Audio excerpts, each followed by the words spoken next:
Assalamualaikum warahmatullahi wabarakatuh.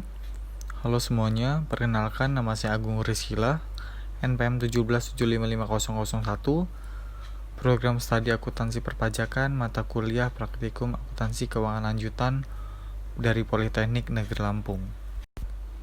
Dalam hal ini saya akan menyajikan materi dengan judul transfer aset yang dapat disusutkan. Pembahasan pertama yaitu mengenai laba antar perusahaan atas aktiva tetap yang dapat disusutkan. Dalam hal ini penjualan aktiva tetap antar perusahaan yang harus disusutkan, didepresi, atau diamortisasi mengakibatkan keuntungan dan kerugian yang belum direalisasi yang direfleksikan dalam akun-akun afiliasi penjual. Pembahasan selanjutnya yaitu mengenai penjualan aktiva tetap yang dapat disusutkan arus ke bawah. Dalam hal ini, pengaruh awal keuntungan dan kerugian yang belum direalisasi dari penjualan aktiva yang dapat disusutkan arus ke bawah sama seperti aktiva yang tidak dapat disusutkan. Mengapa? Karena keuntungan atau kerugian tampak dalam akun perusahaan induk pada tahun terjadinya penjualan dan harus dieliminasi oleh perusahaan induk dalam menentukan pendapatan investasinya berdasarkan metode ekuitas. Begitu pula, keuntungan atau kerugian yang demikian dieliminasi dari laporan konsolidasi dengan mengeluarkan keuntungan atau kerugian tersebut dan mengurangi aktiva tetap menjadi nilai yang dapat disusutkannya bagi entitas konsolidasi. Selanjutnya kita contoh kasus penjualan arus ke bawah pada akhir tahun, di mana diasumsikan bahwa PT Maju Jaya Abadi menjual mesin kepada PT Abadi Jaya, perusahaan anak yang 80% kepemilikannya dimiliki oleh PT Maju Jaya Abadi pada tanggal 31 Desember 2018. Mesin tersebut mempunyai nilai yang belum disusutkan sebesar 50 juta pada tanggal tersebut, sebesar 90 juta dan diakumulasi penyusutan sebesar 40 juta dan dijual kepada PT Abadi Jaya dengan harga 80 juta. Di mana kita akan melakukan jurnal penyesuaian untuk mencatat penjualan dan pembelian pada buku PT Maju Jaya Abadi dan PT Abadi Jaya.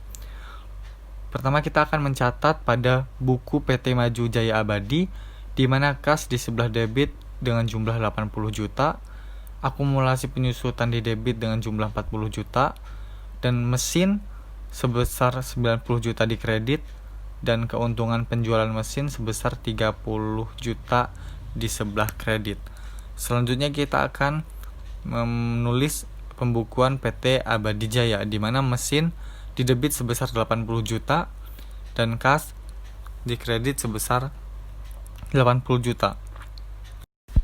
Selanjutnya kita membahas mengenai contoh kasus penjualan arus ke bawah pada awal tahun, di mana pada tanggal 1 Januari 2019 PT Induk menjual mesin kepada PT Anak, di mana PT Induk memiliki 70% saham PT Anak tersebut.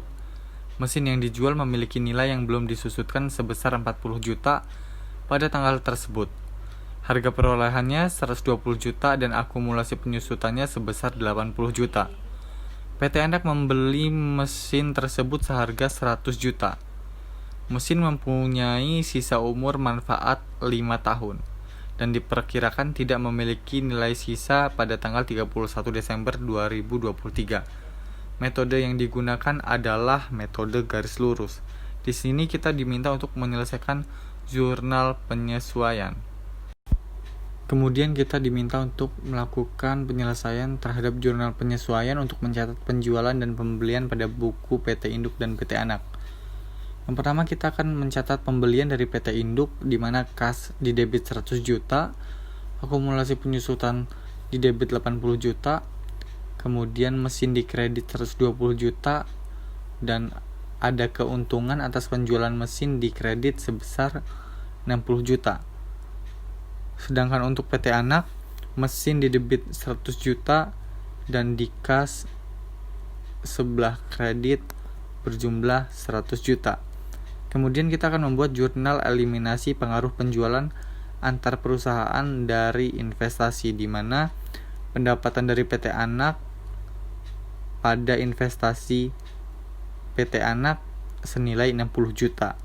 Kemudian investasi pada PT Anak pada pendapatan dari PT Anak sebesar 12 juta. Selanjutnya kita akan bahas mengenai penjualan aktiva tetap yang dapat disusutkan arus ke bawah. Penjelasan seperti berikut ini. Selanjutnya kita akan melakukan pembahasan mengenai pengaruh penjualan arus ke atas pada buku terpisah perusahaan afiliasi. Berikut ada contoh di mana yang ditanyakan adalah jika PT Abadi Jaya menjual truk tersebut kepada PT Maju Jaya Abadi dengan harga 12 juta tunai, buatlah jurnal untuk buku PT Maju Jaya Abadi dan PT Abadi Jaya secara terpisah untuk tahun 2014. Berikut jurnal dari PT Maju Jaya Abadi dan PT Abadi Jaya.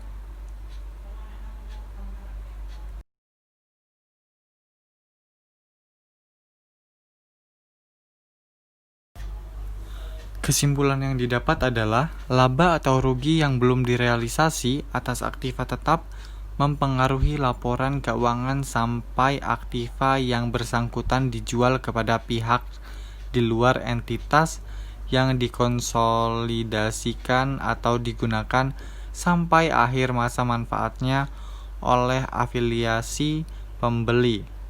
Sehingga kami menyimpulkan bahwa kami membahas konsep-konsep dan prosedur-prosedur yang diperlukan dalam mengeliminasi pengaruh laba yang belum direalisasi atas aktiva tetap dalam konsolidasi satu baris berdasarkan metode ekuitas dan dalam laporan konsolidasi.